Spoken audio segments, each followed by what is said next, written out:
Hello, everybody. My name's Milan Starcic.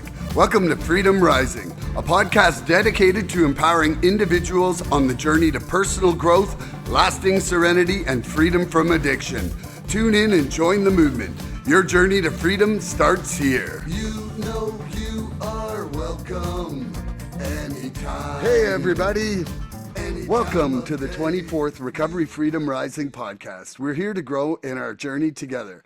I'm Milan Starcic with co-host Andrew Normand and guest Kyle Peddy. We neither represent, promote, or demote any 12-step program or organization. We're three souls on the path of recovery with a desire to expand our lives and experiences and share them with you. Can you tell us a little bit about yourself, Kyle? Thanks, Milan. I'm Kyle, and I am an addict. And, 32 years old from just outside Edmonton, Alberta, and been clean just over 10 years. Yeah, man. It's a decade. Big time. Back to you, Milan. Okay. Can you tell me what the pivotal moment was when the program sparked a recovery fire in your heart? When it sparked a fire in my heart. It probably wasn't until I had come around for a few years and I had gone back out and I had to test the waters. And I had seen quite a few people, become successful and make it in this program. And I wanted what they had, but I didn't know how to get it. And when I had seen it, I definitely wasn't ready. I had been to treatment 4 or 5 times before I finally hit my bottom. And, when I hit my bottom, that was the pivotal for me. And, I had booked myself into a treatment center and I wanted to, go all in for me. And that was my pivotal moment, and it lit a fire inside me. And what kept that fire going was, when my parents started talking to me again. And, I started getting back to things that I lost in life. And it continued to just be blessing after blessing in this program. And, that was the pivot for me. And can I ask how long you were in your addiction and your struggles before the 10-year period started? I started drinking at a young age. I started sneaking it from mom and dad, even in elementary school. And it wasn't until probably junior high that I had started dabbling with marijuana, and I got introduced to the hard stuff when I was in grade 9, about 14 years old. And, when I got introduced to the hard stuff, it was, I fell in love with it. And I knew I was in trouble. And it was honestly downhill from there. And I ended up getting in some trouble that I ended up getting put on probation, and I ended up having to come to 12-step meetings and get a paper signed. And that was the beginning of the introduction to Narcotics Anonymous and other fellowships. I come in and out. Probably got in trouble when I was 16 and I got introduced to the program, and came in and out until I was 22. I'd get 6 months, I'd get 9 months, and I'd have to go back out and test the waters. And it wasn't until December of 2014 that I hit my bottom. December 4th was when I booked myself into treatment. And What happened? What happened? It got so bad that, my rock bottom was, I went to call my mom and dad one day and they wouldn't answer my phone call. I had ended up on the streets in Edmonton. You know, I never had a roof over my head. I had, you know, pretty much put my whole life up my nose and drank away everything. And I was a really big family person. You know, my parents were my best friend. And I would spend as much time as I could with them. And when it came to that day that I phoned them and they wouldn't answer me or answer any of my phone calls anymore, that was my bottom. You know, that made me take a real hard look at where I was and what I was doing with my life. And I had to really evaluate it because those are two people that I never wanted to lose. But addiction doesn't just affect the addict, it affects everyone around the addict. Everybody, the loved ones, friends, you know, coworkers. And for myself as an addict, I didn't see that because addiction to me is very selfish thing. You know, all we care about is ourselves and how to get our next fix or, you know, our next high. And I pushed my parents away so far to the point that they wouldn't answer me anymore. Wouldn't even talk to me. And that was when I booked myself in the tree.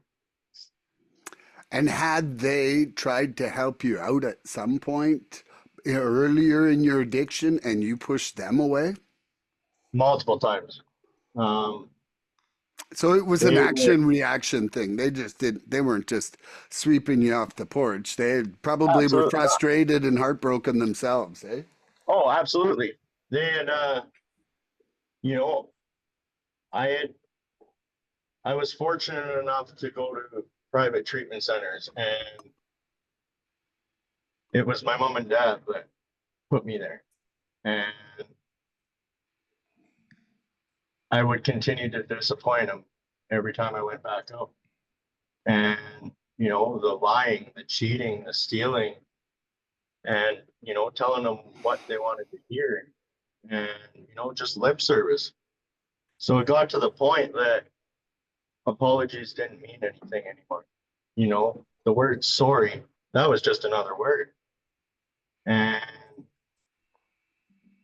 it got to the point where I had to start making amends and apologies through action. And they call that living amends. And my actions had to show what I was doing and not my words, because my words, I had lied so much that my words didn't mean it Yeah, to Kyle, anybody. as an addict, what I've seen is like it's not really that we messed up. It's like we messed up again, right? Like Again, we over and did it over. again, and it's like what's wrong with this guy or girl, right? Like what's wrong with this person? Exactly. Like that's what and so they keep giving and giving, staying up, sleepless nights, trying to give us Yep. everything, and and then it's like we did it again, right? And then And I, eventually they have to concentrate on their own well-being, and it's like it absolutely. sucks. It got to the point that I found out, you know, once I got into recovery and stayed in recovery, I think it was 2 years clean. And my mom and dad, I was over there for dinner one day, and they told me all we could think about was if we were going to get a phone call or a knock on our door that our son had been killed or overdosed or passed away. That thought keeps me And clean today. Like that's that what thought. keeps me going. And, you know, I was fortunate enough to be able to give. I lost my dad March 4th of 2022, and I was able to give him a clean son before he passed away. It's everything. And on my 5-year birthday, you know, I grew up in a household where there was a lot of alcohol and it was just normal.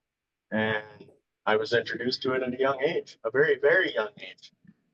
And on my 5-year birthday, my dad stood up at a meeting and admitted he was an alcoholic. And my dad passed away Wow. sober. Wow. I was Wow. like, I ended up being my dad's I got inspiration. chills right So now, man. Well, I'm crying right now, That's man. crazy, That's dude. I can't. amazing. Man, wow. so if there's So one amazing. blessing that recovery gave me, it was that. Man, that was my hope Wow. shot for the day, man. That was Wow. wow. That was wild. I love you, Kyle Petty. I love you, bro. Thank you, I love you guys too. bro. Man, Yeah. it's real, man. That's Beautiful. that. Okay, so I'm going to introduce the topic because today's topic is now and then the power of the program. And if that isn't a fine example of the power of the program Man, right there, I don't know how better we could roll into this.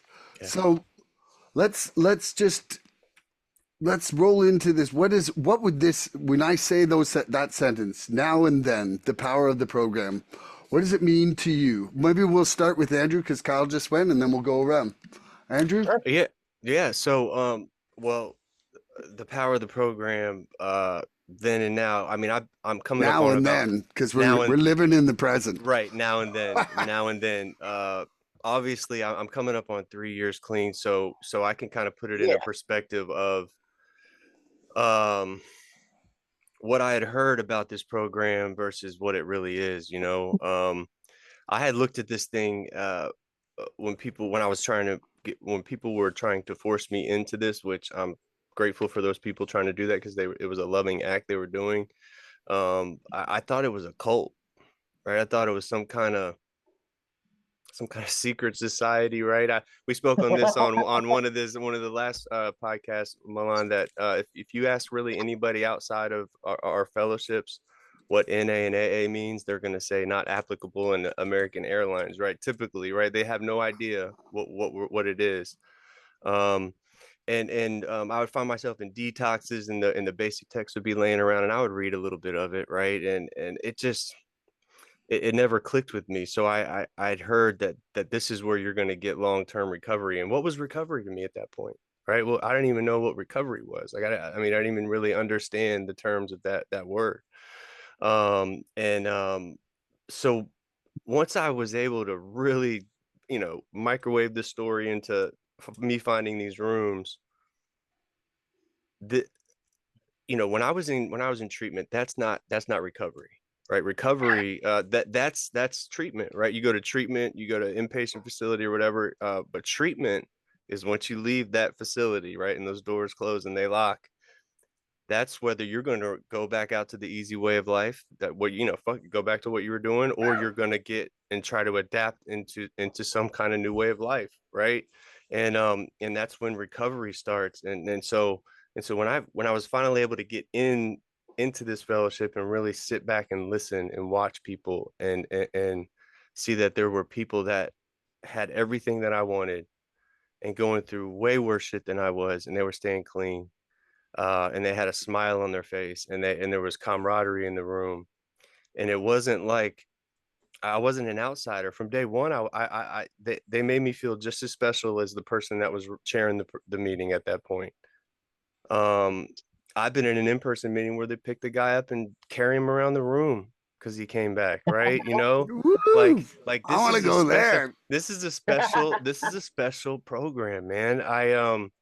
The feelings that I feel in this room when I get into these rooms are something that I can't even put words on, right? And so it's helped me find my place in this world, right? It's really helped me find everything that I wanted and more. And it's everything that I wanted to be. I put into it as much as I want to. This is not a cult where I have to show up every day and do crazy things like I'm getting hazed to be in a club. Like, that's not the way it is. And look, even if it is, when I finally got in here, I was all right with it. I was like, okay with if it was a cult, like, let's go, as long as I'm gonna stay clean. Um, but it helped me shift my perception on everything, man. Uh, um, the principles that I've learned doing the work, being accountable to other people, giving away what I was freely given has been life changing for me. I enthrall myself in service. When sponsorship, when they talk about sponsorship, when I first came in here, I thought it was some kind of money opportunity, right? I was like, I want sponsorship. Is somebody going to sponsor me? Like, what do I have to do? You know, that's in the real world. You talk about a sponsorship, there's money involved. And I'm like, yeah, I want to be a sponsorship. That's what I want because I want to make money or what it We'll was. pay your way through Right. recovery, Andrew. So Yeah. as I never had anybody in my family that was in any type of 12-step program. I had a similar story to you, Kyle. I had a lot of alcohol from a very, very early age, and then drugs from a really, really early age too on certain parts of my family, really, really close to me. You know, my father and people really, you know, some of the most special people in my life that should have nudged me in the other direction, you know, pulled me right into this thing.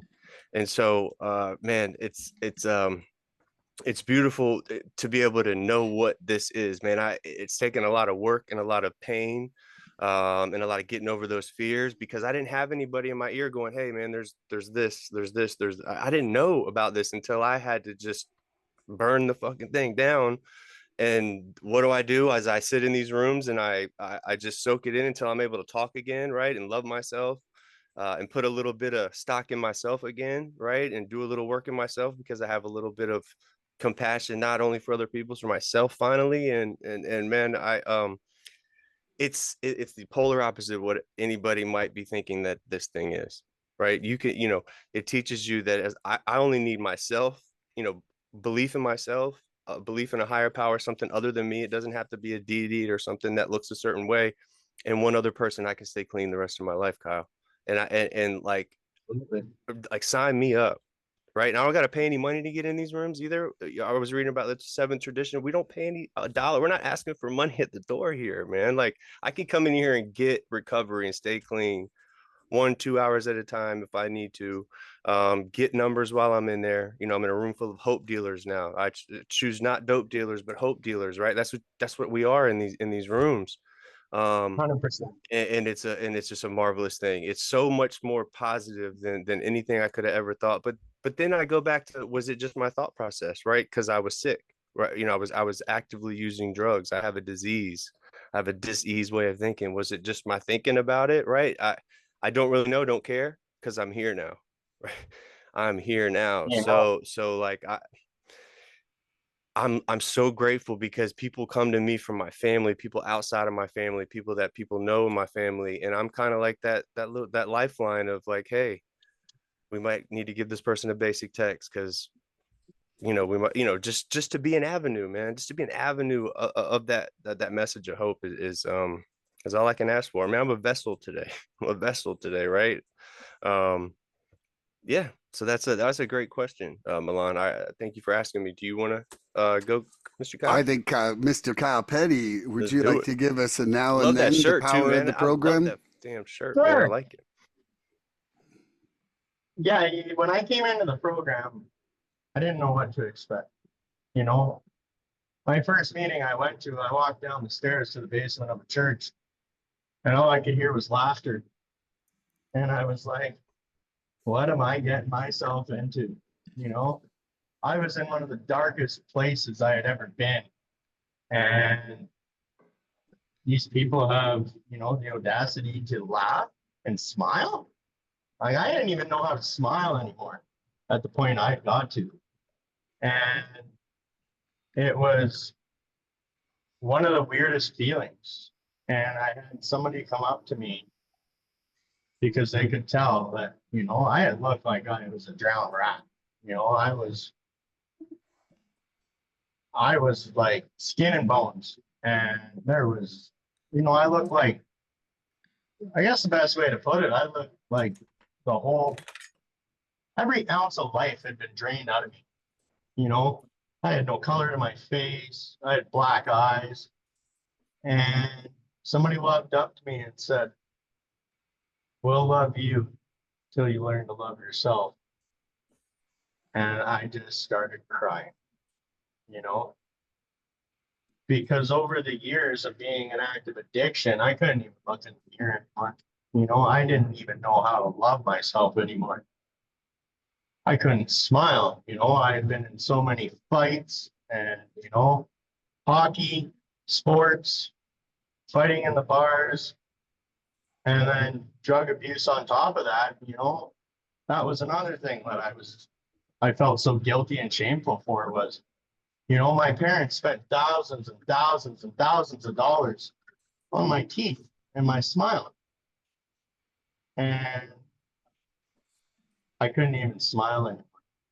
I didn't want to smile because my smile wasn't so nice anymore. And, fast forward to now, not very often you won't see me without a smile on my face. And, that was another opportunity that this program gave me, was the opportunity to get my smile back. And, I don't tell very many people, and a lot of people ask me, yes, my teeth are fake, but they look real. And that's what counts. I can smile today and I can laugh. And, the most important thing in this program is the fellowship and reaching out. And when I was coming into the rooms in the beginning, not only did I have to get that paper signed and saying that I was at the meeting, I got in so much trouble. I was serving weekends in a jail in Fort Saskatchewan, Alberta. And I had to turn myself in at a certain time, and then I had to spend the whole weekend there. And at first, I had a home group that I had gone to in my hometown of Beaumont, and it was at 8:30, and I had to turn myself in at 8. And that really upset me because I was like, well, I don't know any other meetings. That was the one that I knew. And I went to the lengths of going in front of a judge again and get my sentence altered so I could check in at 10 p.m. And then I heard about the spiritual part of the program. So then I used that to get out earlier on Sunday and told them that I needed to go to church. Did I go to church? No, but I didn't have to serve much time in jail. And that's how my mind worked, but I wanted to go to that meeting. That was the main thing. That was the first meeting I went to that I heard the laughs and I heard the smiles. And I received this booklet with phone numbers. And I took one, and all I could think to myself was, these guys are nuts. I'm never going to phone them. And I ended up leaving I think it was my second meeting there. I ended up leaving early because, the state of mind I was in, and I was like, I can't do this. This isn't for me. I got out into the parking lot and I had a man from the meeting follow me outside, and he handed me that meeting list. And he introduced himself and he said, you know what? When you get home, phone me, and when I answer, tell me to fuck off. And I did that. And when he picked up, I told him to F off, and I hung up. And he phoned me back, and he said, was that so hard to pick up the phone? That is beautiful. I like that. I'm writing that down. That's a good trick. If you have a problem picking up the phone, call me and tell me fuck Exactly. and hang it up. Because I was an addict. I was an alcoholic. I told multiple people to fuck off during the day. And that was my language. So it made it easy to pick up the phone and tell them that. And, that honestly was the gateway to me being able to pick up that phone. And fast forward till now, for the last 10 years, I reach out to 13 or 14 people every morning in the program, different fellowships. And, it's just as simple as a good morning text or have a good day. Or if it's somebody, I got hundreds of numbers in my phone now. And I'll just pick random numbers, random names. And hey, haven't talked to you in a while. Just wanted to check in and see how you're doing. And, you know, that's the best thing I've ever done is to do that and start my morning off that way. Because not only does it help the person I'm texting, but it keeps me clean and sober and keeps me in connection with the fellowship. You know, I work out of town. I've worked out of town in the oil field for the last 14 years. You know, a lot of the times I'm in the middle of nowhere. You know, a lot of times the closest town is 2.5, 3 hours away from where I'm working. And that becomes my lifeline. And if they wouldn't have given me a list of phone numbers, you know, I can probably almost positively say I wouldn't do that today. But it's like Andrew said, we can only keep what we have by giving it away. And in the last probably year and a half, I've honestly lost track of how many people have reached out to me that I grew up with, that I went to school with, that I played sports with. And then in the last 6 months, you know, people from the industry I work in reaching out to me and asking me how I did it. Because for myself, I'm a firm believer that we got to recover out loud. You know, I'm not shameful that I'm an addict because now I'm a recovering addict. Giving people hope, man. Your story Giving is people saving hope. lives. Exactly. You know? And, you know, like I've always known, and I think it was right around my 6th year mark, I read a quote that we need to share our story because we never know that one person we share our story to, it could become their lifeline. You know, they could be on the brink of suicide. They could be on the brink of, you know, throwing in the towel. And I know for myself, I heard someone share their story that literally they told my story and it became my lifeline. You know, I held on to that story for a handful of years until I was ready to do it for myself. And I had come in and out so many times because it was for everybody else but myself. And that's the thing about this program and recovery. If you're not ready, it's not going to work. You know, I did it in the beginning for probation officers, you know, for relationships at the time, for my parents, you know, just to get them off my back.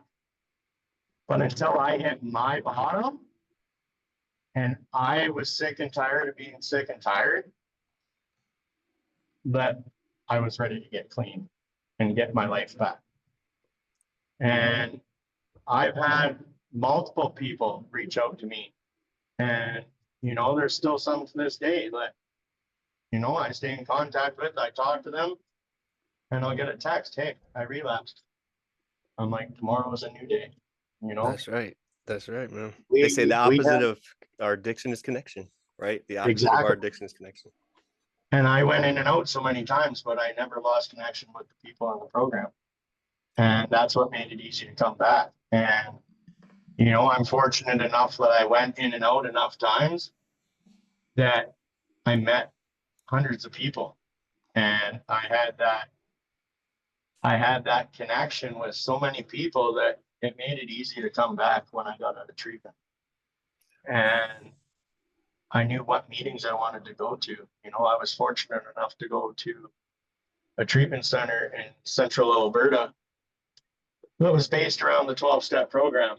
And I had also been there before 3 times. And I knew what their program was. I knew the counselors and the people that worked at the center. And my favorite part about that treatment center was, you know, it wasn't counselors and addictions counselors that had gone to school.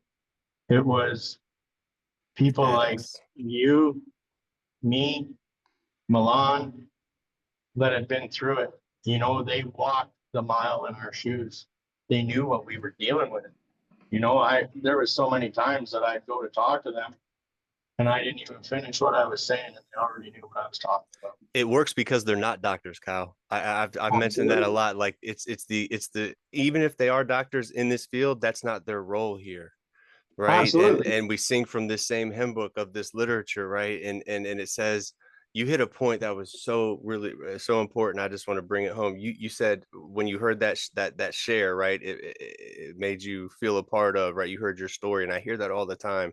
And they say in our literature, it's in the basic text somewhere, that one of the highest forms of prayer in our fellowship is honest sharing in meetings, right? And there's a lot of Oh, layers to that, because when you come on and you share your story honestly, right, it gives, you at that point, it gave you an opportunity to hear what you needed to hear, right? Not only that, the person sharing his message got a lot out of his share. He was giving therapy to himself, right? totally. But then Yep. I hear this, it's on the messenger to hear the message, right?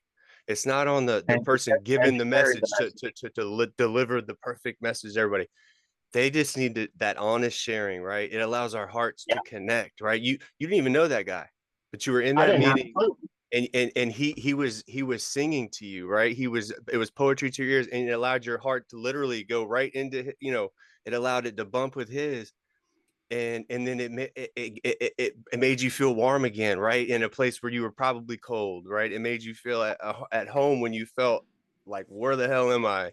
It's the 100%. And you know immediate what? it's the immediate attraction rather than promotion, and it's Yep. like, damn, this is where I should have been all along. It's Absolutely. amazing. It's amazing. And it gave me like, I heard that person share that literally told my story. And I had to think, I'm like, did I used to party with this person? Did I I need to used to hear do this more. with this person? Like, I want to see his cell I'm phone, gonna feel bad see if his I don't contact remember. list. Yeah. But you know, it was just another addict that lived the same life as I did and had the same struggles as me. And you know, as That's I stuck beautiful. around and I kept coming, I heard my story over and over and over and over again. And that's one of the Never gets things old. it never does. And that's what keeps me coming, because you'll hear it in the rooms and in our literature. The most important person in the rooms today is the newcomer, because we can only keep what we have by giving Giving it it away. away. Boom. And every time I hear a newcomer talk, even if it's 10 words, hey, that was me. Hey, I used to be there. And it just makes me want to share my story even more, because I've honestly lost so many friends in this program that I had been at a meeting with, and they left and they hadn't shared, and they had so much on their mind that, you know, suicide was the only alternative. And I was talking to a few friends the other day on actually, and I said, if my story can save one person's life, then that made the last 10 years worth it. And the last 18 years of the 8 before that in active addiction, in and out, worth every struggle, every tribulation, you know, every hurtful moment, worth it. And, you know, that's why I recover out loud today. You know, my social media is all about recovery. You know, I don't hold back. Um, you know, I share my story on every social media platform that I have. We never know how Because far our reach goes, Kyle. We never know how far absolutely. our reach goes. If you put it out there, you set that example. You never know the people that you're touching, like that the No, and people that I've you had touch, that they're touching, right? It goes so far. 100%, Andrew. And I recently had a handful of people share my post on my 10 years. Doing good, And man. Sharing a hope. I had people reaching out to me that I had never even met before, you know, sending me message requests, asking me and telling me, hey, a friend shared your story with us, and we just want to say thank you. 10 years is Mm. quite a landmark, That man. is Like, You know, like that. I know it seems just for today, but to somebody starting out, to see somebody smiling like you on the meeting, all jovial, friendly, and you're like 10 years, and they're like, man, 10 days seems like 5,000 years.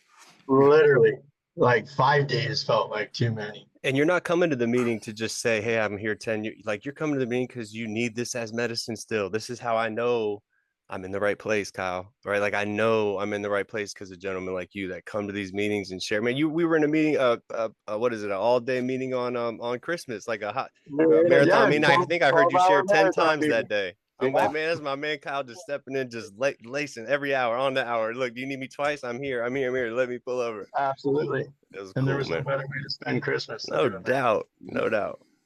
because I needed it just as much as the person that needed it here. Facts. You Facts. know, I had to work out of town by myself this Christmas, away from friends and family. I never And felt so connected being away from everybody. exactly, I'm so fortunate for being able to have virtual meetings and, be 9 hours from home and be able to see all these people that I know in the Yeah. rooms and feel like I'm in person with them.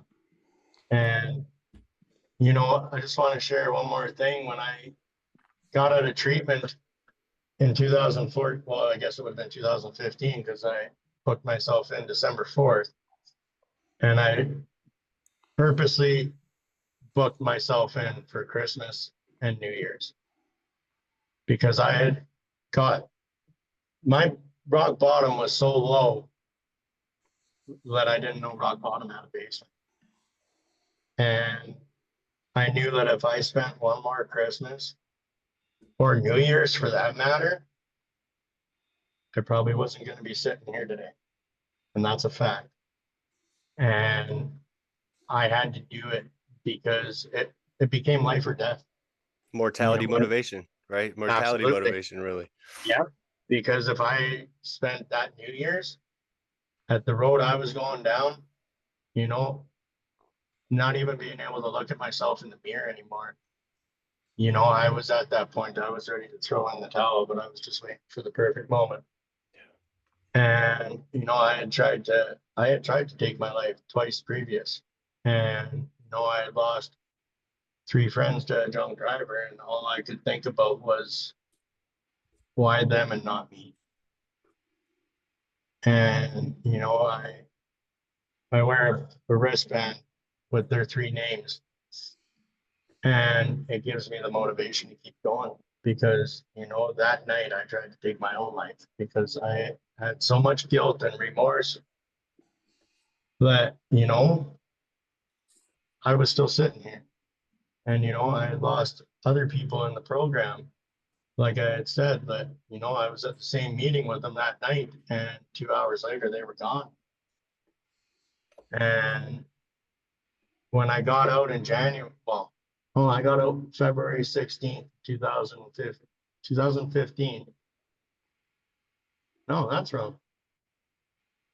I got out 2 days before my birthday at the end of March, because I booked myself in for a month and a half of the 12-step program, and then another month and a half of CBT. Because even when I had completed the set of steps in the treatment center, I still didn't feel like I was ready. And being at that place previous to that, and seeing people say that they're ready, and then they graduate, and 2 days later, they're right back out. That's how I felt, and I wasn't willing to risk that. So I did another month and a half of cognitive behavioral therapy to figure out what really made me tick. And for the longest time, I just thought that I was an addict. I thought that I only had a drug problem. So I'd get out and I'd get 3, 6, 9 months, back-to-back days, weekends too. And then I'd go back out. And I couldn't figure out why. And then when I had done an honest set of steps in that treatment center and the CBT. What is CBT? Just for Yeah, I was somebody who gonna doesn't ask. know, Yes. can you explain what that an CBT acronym is? cognitive behavioral therapy, and it works on digging down deeper.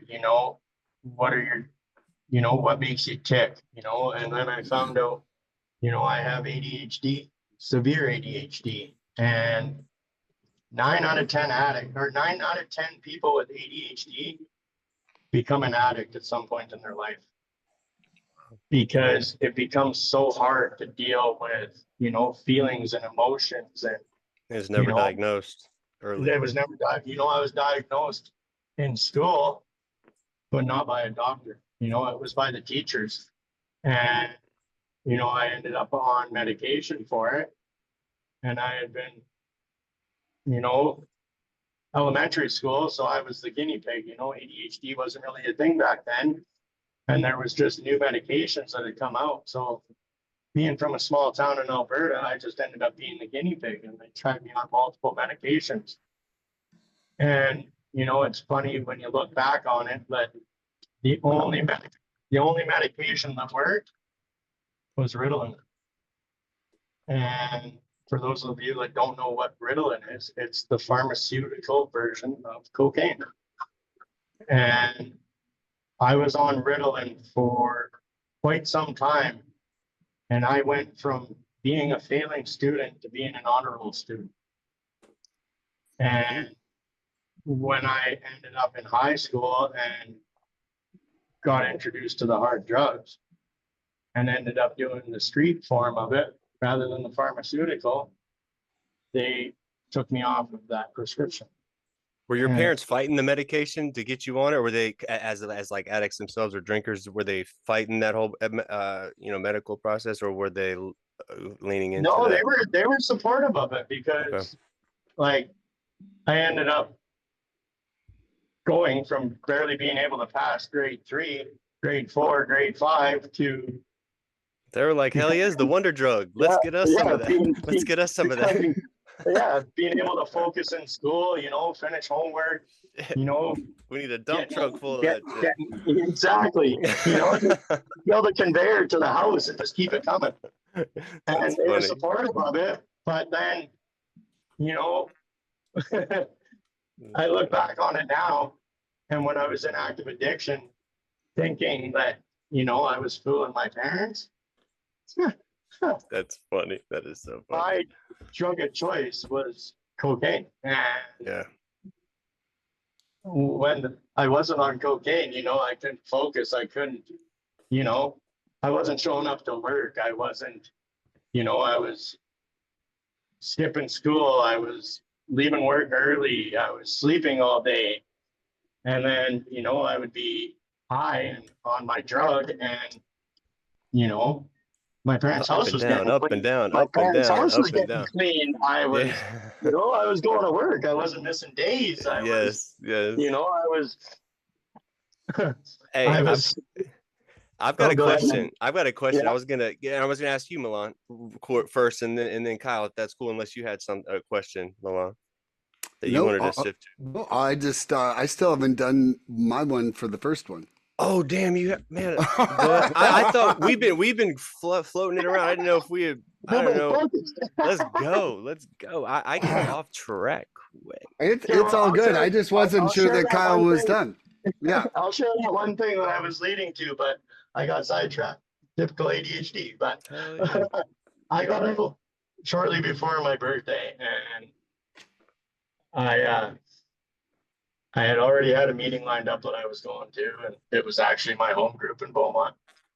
And the following Tuesday, I went to a small town meeting in Hay Lakes, just between Beaumont and Camrose, Alberta. And it was a birthday meeting. And there was a 45-year cake and a 44-year cake. And the two men that were taking birthdays and celebrating their clean time and sobriety, the one man that had 45 years was the sponsor of the man that was taking 44. And that, if that doesn't give anybody inspiration that this works, I don't know what does. And when I got to experience that less than a week out of treatment, you know, that was, I guess, Milan, that would be the pivotal point of what my recovery was, when I got to experience that 4 days after being out of treatment. And, I haven't looked back. And, I've had a few sponsors over the years. I had one that ended up going back out, and to this day, we still stay in contact. And, I've had sponsors that I haven't seen eye to eye with. And, I have a sponsor today that I wouldn't change for the world. That that guy knows everything. And that's one of the most important things in this program is, one addict helping another. Find a sponsor that works for you. So I'll leave it at that because I can keep talking, and we'll let Milan answer your question. Now and then, and the power of the program. So now it's like a bright sunny day of being able to feel like things are moving forward in my life, feeling like I'm growing inside myself, feel like I'm growing a beautiful recovery community, you guys included. You know, it feels like the difference between spring and fall. Then felt like everything was dying because winter's coming, myself included, man. My health was really shitty at the end. I was, like when I would go on my tears that were really hard, fuck, I was smoking like fucking 2 to 3 packs easy in a night. Like it was just like boom, cigarette smogging like a demon. And it really affected me the last couple of years. Like the last couple of years, it just all of a sudden felt really hard to breathe. Like I'm sure that's why I was in the hospital with whatever heart thing was going on. It was the combination of drugs and cigarettes. And kind of like something there when Kyle was talking about is how his word what meant nothing. Like if trust is like a mountain, like a rock, like the old Prudential commercials. Man, I chiseled that shit to a beach. It was nothing but sand that would blow away. My words were like, there they go. Oh shit, he said something. Who cares? More's going to blow by in a minute, and it's not going to mean anything either. Yep. And now I'm fighting to show that trust again with the men's. There's still a lot of struggles. There's still a lot of struggles, but I'm reacting to them better. You know, I'm definitely feeling, that my ability to deal with life on life's terms, my level of acceptance is up. Perfect? No. Still reactionary? Fuck yeah, especially when tired. You know, or like Jerk face Milan. jerk face, man. I fucking see jerk face, and I'm like, shit, that's me. I'm like, Like but seeing it from the outside of yourself, like, damn it, yeah, he's a dick. definitely. And now, I'm trying to catch myself when I'm realizing that my actions are being self-centered or selfish. And because, I do believe that in our state of active addiction, we're about as self-centered as the human creature can become. Like it's really, really, really deeply acting out on addiction and acting in recovery is the real difference of acting in a self-centered state versus a selfless state. you Totally. know and it needs, for me, I need to keep myself in check on that, because I that's not where I want to go back to. Like it is a life or death situation for me, and I'm enjoying living, really, bottom line. And the power of the program, like, man, I thought I was like maybe gonna get to maybe be able to be straight and a little bit happy. Like, that was like, man, I'm telling you, like, look at all the misrepresentation of the program inside media. Like everything's a fucking sad louder milk episode, or other shows where it's just like everyone's sitting in a circle and they're like, I'm not happy. I'm not happy either. Look at me. I'm gonna talk about like, and it's not the case. Like, yes, there are some people that are perpetually unhappy, but that doesn't mean that the program makes people unhappy, you know? And like, I feel that your level of at least serenity, if not joy, can be a fairly steady thing if you're actually working a program and done the steps and helping a sponsee. Like, man, just seeing what's happened with some of my sponsees over the Christmas holidays and what's going on with their families has brought me like almost to the point of crying with some joy about what's going on inside their program. The power of the program is infinite.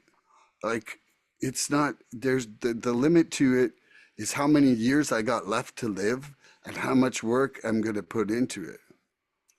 Like the power of the program is saving lives just as powerfully as the drug is. If Like, not more, if not more.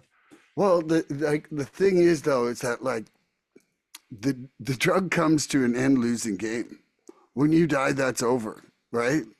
But with Over. with recovery, when we win, we're just like seeds popping up all over. Like Yeah, we're like bringing all people over the in. yard. We're like the dandelions that you didn't pick on your front lawn. Like we're gonna be See everywhere. the smile on my face? Yeah, I we're got gonna be. I got fake teeth, but I don't give a shit, and I'm happy today, and I Yeah, look that's good. That's right. where this came Shit, from. come on, man. That's right, man. And so, the power of this program is the three of us being here together saying, hey, man, we want to help you who's out there because This works. this works.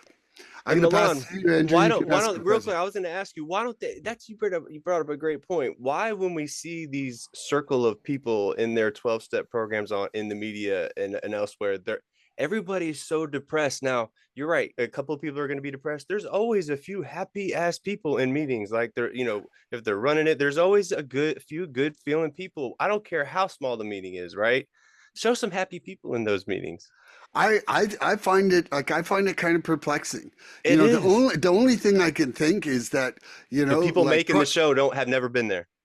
that they've never Totally. been That's sober the best way. themselves, and Or also too, like, look at all the product placement that alcohol does for things and how pharmacy influence. controls media. You like, Influence. like those. There's You hit it there, bro. it's like look at Nikola Tesla and Albert Einstein and how they were like mocked for their fucking Yeah. amazing inventions and intelligence. Like they're like shit saying. Like when you think of a crazy scientist, it's some caricature of Albert Einstein. Yeah. Whoa, like like the Yeah. things that are positive in our society are often ridiculed out of existence. Yeah. Yeah. Yeah. Absolutely. If not, if just because of lack of knowledge on the person making it, Misery likes or company, man. influence, or Misery you're likes absolutely right. company. And it'll find it anywhere it That's goes. that's the best slogan right there. Misery Yep. likes company, and Yeah, you know, but so does recovery, bitches. Hell yeah. And that's what we doing in here. So look, I'm gonna but switch it up a in little bit. Go recovery, ahead. we get that Yeah. choice. Yep. Yeah, We get that choice in recovery now. And yeah. that is very it's empowering, right, Kyle, to have that choice, right? We have the choice to use drugs or not, right? Freedom is choices today for us. I was Absolutely. told when I first got in here, like, you don't have to use drugs ever again, young man, even if you want to. And I'm like, really? Like, Yeah. even if I want to, I don't have to. And I'm like, okay, well, then I'm like wanting to be rebellious against the drug. So it just, it's a little flip of the switch. So I'm going to read Yep. just a real quick passage. It's going to lead me to my question for both of you. For sure. This is in one of our books, one of my favorite books. It says, ultimately, we define social acceptability for ourselves. Even so, it's a moving target and it changes over time. What we consider an acceptable life in early recovery may seem inadequate or even embarrassing later on. However much or little we have, our feelings of fear or comfort, security or scarcity, have more to do with our perspective, right? Our perspective than anything else. We always remember that a day clean is a day one, no matter how far we've come or how far we have yet to go. So how, and I'll ask you, Kyle, first, and then we'll go to Milan. How has your perspective changed since you first got in the program? How has my perspective changed?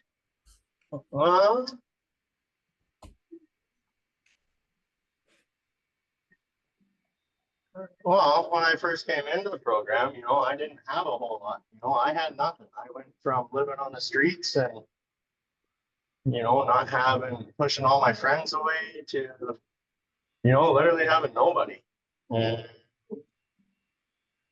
over the years, being able to, put the work in to get that back. And, my perspective around recovery has changed from when I first came in, because I was so focused on, just staying clean for today, staying sober for today. Now, I look at it as a bad day only lasts as long as I let it. So I went from literally just being focused, literally a tunnel on, I just need to get through today. I just need to stay clean today, to being able to turn my day around. And, the program has given me that choice, because I can start off having a real crappy day, or I can start my day off having a real good day, and halfway through it'll get crappy. But then I have the decision to turn that around now. And I literally live by that now. I don't let a bad day last 24 hours anymore. Mental fortitude, man. 100%. I don't like living in that headspace. I don't like negativity. I've spent enough of my life around negativity, and I try not to focus on the negatives, but focus on the positives. And I had met somebody that came into my life recently that I talk to every single day, and that person, when I'd be having a bad day, I talk to that person, and they would turn that negative into a positive. And, I might not have been in the headspace to do that, with the time of the year and, coming up on Dad's anniversary and stuff. But all it took was hearing that positive, and it lit that inside of me, and my day turned around. And, I've, that actually goes back to, seeing in the media and seeing in movies about how this circle of people is always so miserable. It's because they don't want us to be happy. Mental health is so frowned upon, and, so not spoken about enough. It doesn't get the resources and the attention that it should. And, for myself, I believe that, it comes back to, if somebody's not happy, well, we got a medication for that. Or, if somebody's angry all the time, well, we got a medication for that too. Money. It absolutely comes down to money. And, that was another different perspective that I've had. I was all about making the money. I was all about, there was never enough money. And I was fortunate enough to work for a family business when I was in active addiction. And it was for my dad. And my dad and myself had a company together. And, I had been skipping school in high school, and my dad gave me the ultimatum. And he said, if you're not going to show up, you may as well drop out and come to work. Well, the addict brain in me, well, that sounds like a great idea. So I went the next day and I dropped out of grade 10. And I never looked back. But, money, I'm glad that you said that, Andrew, because money always used to be my main focus, because an addict can't get high without money. And, now fast forward 10 years, I've worked oil field most of my life. I've worked pipeline most of my life. I've always made extremely good money. And, now I'm at the stage in my life and my recovery that in the last year, I've gotten rid of a vehicle, I've gotten rid of a boat, I've gotten rid of another payment that I had. And by summer of this year coming up, 2025, I'm looking at selling my house. I work out of town 360 days of the year on a good year, and I'm never home. So, why should I be wasting money on things that I don't enjoy, or, things that I'm making payments on that I don't get to enjoy? And, that opens a door to being able to take a lesser paying job around home and being able to be home around my mom. I forget who said it in the marathon meeting, but they said there's two things that we can't get back. And that's a word after it's said and time once it's gone. And, my mom isn't getting any younger. And, Jordan S said that. I Jordan remember. S said that. That's right. Love that guy, And, man. it's so true because, the hourglass just keeps draining. That sand doesn't keep filtering. Once that sand goes through that hourglass, it's gone. We don't get that back.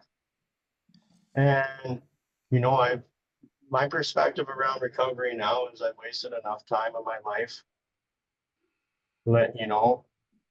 It's time to enjoy it. And, life isn't about the big things anymore. It's not about the materialistic things. It's about the little things, finding someone special in life, quality time, being able to actually have the time to enjoy life. And that's why, I'm at the point that I'm not getting any younger. I'm just getting older. And, my loved ones are just getting older, especially my mom. And it's time to not take time for granted. So that's my perspective around that and how it's changed. Love that. Love that. Milan? Can you repeat the question? I got right absolutely. into Kyle's answer. So just to give so obviously finding our place in the world, however, how much or how little we have, our feelings, our fear, or comfort, security or scarcity, our feelings about those have more to do with our perspective than anything else. We always remember that a day clean is a day one, no matter how far we've come or how far we have yet to go. So how has your perspective changed since you've gotten into the rooms of just everything? Your perspective on anything, and then maybe what this fellowship has given you to be able to gain that new perspective. So I think right away I looked at things through obscured lenses. We spoke before about like the still water versus the unclear water and how that affects your perception. And I feel that I had filtered a lot of what I'd seen through my addiction, through my unclear even perception. Like if something felt hurtful to me or I disagreed with something, I don't think that I looked at it in the same way that I'm able to now. And whether I can instantly react to it perfectly or not, that's coming with time. But one thing for sure for me is that I was heavily delusional on my perspective of my relationships, of my part in my actions with people. And it really wasn't until doing the steps that I was able to actually take a look at that and accurately, and there's so many decades of stuff built up that I feel like I'm really still unpacking a lot of that. But, one thing that I'm definitely working on, is my acceptance level. And, there was just certain things, when Kyle was just talking about, the sands of time flowing and you can't undo them, like that, the sand is gone, right? I was wasting these valuable years of my parents aging and my daughter even in her, her life around me. And, for that matter, even my wife. But because her and I are kind of the same in the middle and we're not at the extremes of life, um, I was wasting them already mourning situations, like I was mourning the passing of people before it happened. And I'm just not doing that. I was shame, shameful about my past and guilt ridden from my actions. And I don't carry that kind of guilt anymore. That part of my brain, the guilt part's gone. When somebody tries to lay guilt on me now, I'm like, sorry, I don't play the guilt game. I'm like, and I won't hit the ball back to them on it. I won't give them that space in my brain about it. And I tell them, and if they want to agree or disagree with me, whether that's a guilt provoking action or sentence, I could really give a crap less or not, But now, I think one of the biggest things is that I'm taking a regular inventory in my head, even, and I'm coming out with amends or apologies and owning my part in stuff, usually within a couple hours, man. When we're wrong, promptly admitting it. You're working at Yeah, that too. yeah. But, I'm doing that a lot better. And I even, I was listening to one of the podcasts with my wife. We were driving along and I said to her, I'm like, I'm telling the truth there, right? Well, because like my perception and her perception of me are not always congruous. Like it's not the Yeah. same thing. But she was like, "Oh yeah, you're way better at that." And But so you I've asking actually, that is showing you're working the program right there. Because if you weren't, you would be like, oh, well, yeah, I'm saying the right thing. I don't give a shit what I'm anybody else says. I'm fucking Come on, man. creating I'm the amends. man. I'm the man. Nobody makes amends like this guy. This dude, number one. That's funny. I That's could funny. live in amends. I could act amends. I could say I it. can sing amends if I want Yeah, to. yeah, Amends. Yep, yep, We have yep. that option. yeah. So I think that's my answer to that question. What about you, Andrew? Yeah. So I mean, my everything about my perspective has changed. I used to be a really negative person, and I didn't know why, right? And I was shown and told why. When we get told our story, we want to hear more, Kyle, right? When we hear somebody saying our story, we want to get back that next night and hear more, and then we hear a little more, more tea leaves start coming out, right? But my perspective of what it is I'm able to control my emotions today, right? My emotions were so attached to my actions back then, and I have to train my mind today to be stronger than those emotions, right? Or we're gonna lose every time, right? If our emotions get a hold of us, we're gonna make that rash decision, man, and end up dead. And jails, institutions, or death, right? I Taking choose it too none. far, Tony. I choose none.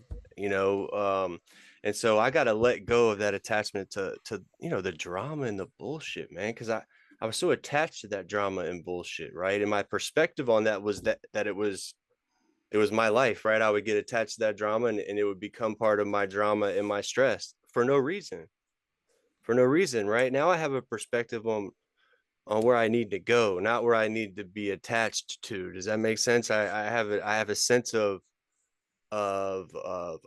purpose today, man. I'm an upstanding member of society, right? I don't, I'm not worrying about who's calling me today, finally, right? I'm not like screening my phone calls. It's nice to know who's calling, but I'm not screening my phone calls today. It's a gift of recovery. It's a perspective change, right? I was completely, who's calling me, who wants something out of me? No, now how can I help somebody? Somebody calling that needs help. That's a whole different perspective there, that when the phone rings on the other side of the room, no matter what time it is, I'm like running from it. Now I'm running towards it. I mean, that right there is a breath of fresh air for me.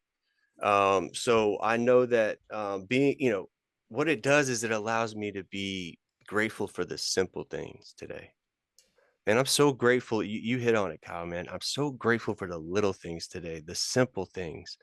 They hit so much harder today. My blessings, my little blessings that I have, because I know Yeah. where I'm getting them today and I remember where they came from, they hit so much different today when I can remember where they came from. They stack up. They don't just fly out the window, right? I have them No, stacking exactly. up somewhere, right?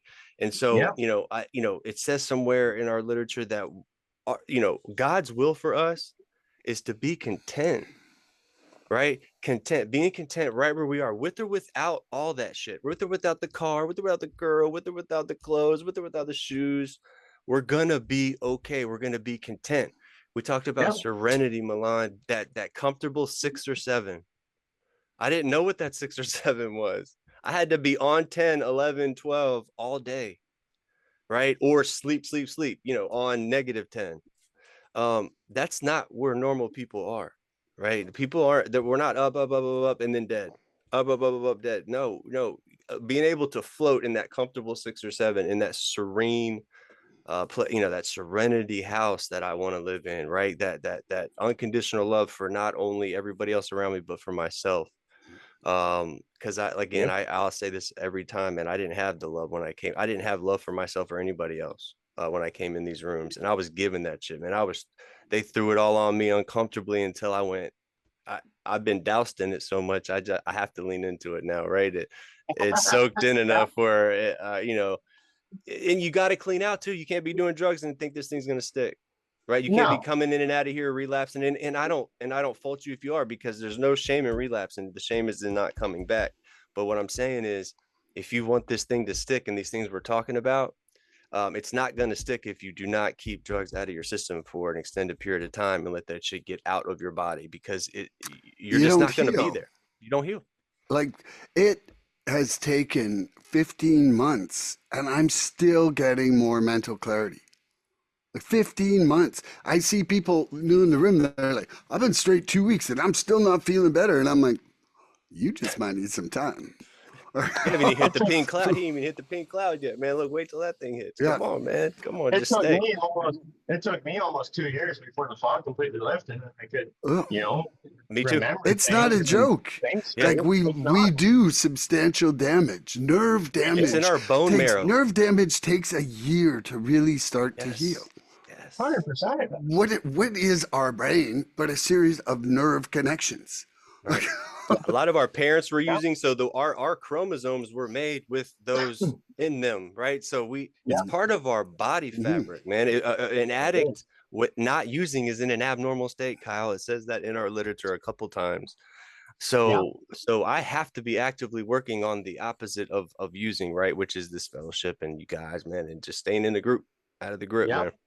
Daily maintenance. And I have to adapt my life to the program, not think that I'm gonna come in here and adapt the program to my life in bits and pieces. Yep. I have to be all in.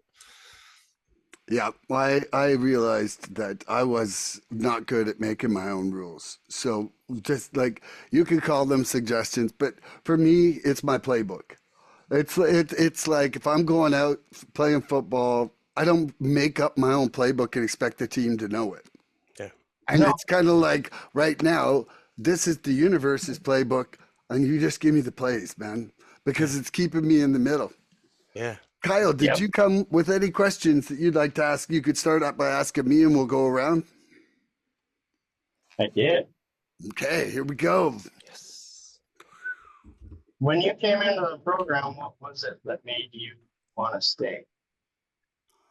Okay, so I came in desperate, broken, having had, you know, when they say having had a spiritual awakening, you carry this program. I had had a spiritual destruction. I was like out of a hospital, heart stopping, just not like I was scared, fucking shitless. So I came Yep. into the program.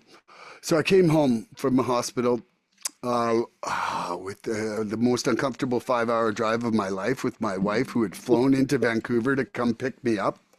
Um, I was all like, "Yay, I'm free," and she was all like, "Don't fucking No, you're talk to me. not. Don't talk to me the whole drive home." And so we drove home. It took me 13 days to get myself together and ready for the treatment center. And in that 13 days, I basically detoxed and was, literally not talked to or just hated in the house. When I went into the treatment center, I was open-minded. I was like open-minded and I was willing for anything that was going to keep me straight. And so it was just like the pivotal moment for me was really just going in there and them having something that was working for other people. Because I had only went to, like, say, I think it was about 13 years ago. I went to two AA meetings. I'm not going to mention the town they were in because I already probably said negative things about it before on this podcast. I never regret that. But they were really depressing, horrible meetings. Like they were like what you see on TV. And so, you know, but uh, but so my treatment center was filled with these people that were healing and laughing and smiling and kind of like you. One of the counselors there took her 16-year cake 2 days after I got in there at this meeting. Nice. They took everybody from the treatment center to there, and I was just like, holy shit. Like, look at all this recovery. Look at all this joy. Like, okay, it's all like an addict can fake anything for a month. Okay. Who's kidding who? Yeah. Like, I actively saw people faking their way through treatment. And like, but like to go out to this cake and see like 16 years, I'm like, man, that is like the longest fake orgasm ever in the history of mankind. Like, nobody How even much do they wants get paid around here to do this? This is crazy. But Where's this that's what flash I mob mean. gonna Like, break like, out? What the hell is like going on? there's something about longer clean time that just makes Yeah. it more believable to a newcomer. And so, Yeah. like, I went from like, like hope and no faith, like no faith, to like all of a sudden within a couple days of getting there, I had like lots of hope and a little bit of faith. And that was a big difference. Andrew? Yeah. Yeah. No, that's a good question, Kyle. And I'll piggyback on what you said, Milan. When I saw that clean time and really it boils down to hope. You know, I was given hope when I got into these rooms, Kyle. I was given hope and I that I wasn't the only one in this spot, right? I saw people that were worse off than I was that were getting clean. And if I didn't see somebody that was doing a lot more than I was and was getting clean under worse uh, situations than I was, then I wouldn't have hope that I could do it.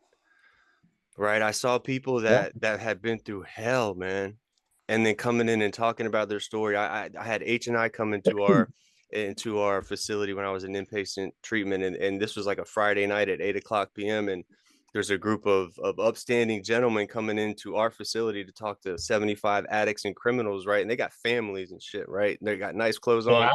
and they were grateful to be in our facility. I'm like, man, I don't know why the hell you would walk up in here, right? And they're like, y'all are keeping us alive. And I'm like looking at them like, what the hell is wrong with these guys, right? But it gave me hope, right? I was able to hold on to that a little bit, like maybe if I do want to be normal, right? Maybe if I do want to try to become what I thought I was going to be growing up or whatever, right? A dentist or whatever I had these dreams to be. Um, Maybe I can get some of that back, some of that Oh, normalcy back, right? If I didn't see somebody telling me their story, it goes back to that honest sharing, allowing my heart to connect to somebody's, right? And then what it does is it yeah. takes over my emotions because my emotions are going to kick my ass every time if I'm not in the right lane, right? Mentally. Yep. And it gave me hope, man, that I could do it for no other reason than like, why would they be doing it? Like, why would these individuals be doing this? And they didn't get, they would to tell their story like they had nothing before they stopped using drugs. And right after they stopped using drugs, they got everything and more. And it says in our literature, like, as long as we're willing to move towards our dreams, Kyle, a lot of times we blow right through them dreams, man. But we got Yes, to be we do. willing to move towards them, right? And Yep. and so it's so important. It's so tough, but it's so important to be able to come in and be able to hear that hope, right? To be able to receive that message is just as important as giving that message and giving it away. And so that made me stay seeing guys that I wanted to be like, and seeing men and women that I wanted to be in a position where they were, and I saw the respect that they gained when they walked into a room. I wanted that. And I had to have it, right? And then I was being told, just come back, right? Just go back to the meetings. And I would come back and they would call me by name, right? Hey, Andrew, good to see you again. And I'm like, how would this important person want to, how do they have enough? Why do they care about me? Right. And I'm still sick, I'm still in my sick days. And I'm just like, I got to come back, man, because I had nowhere to go. It was the last house on the block for me. And the shit worked. Right. I'm getting ready to get thrown out of the building on the last house of the block. And that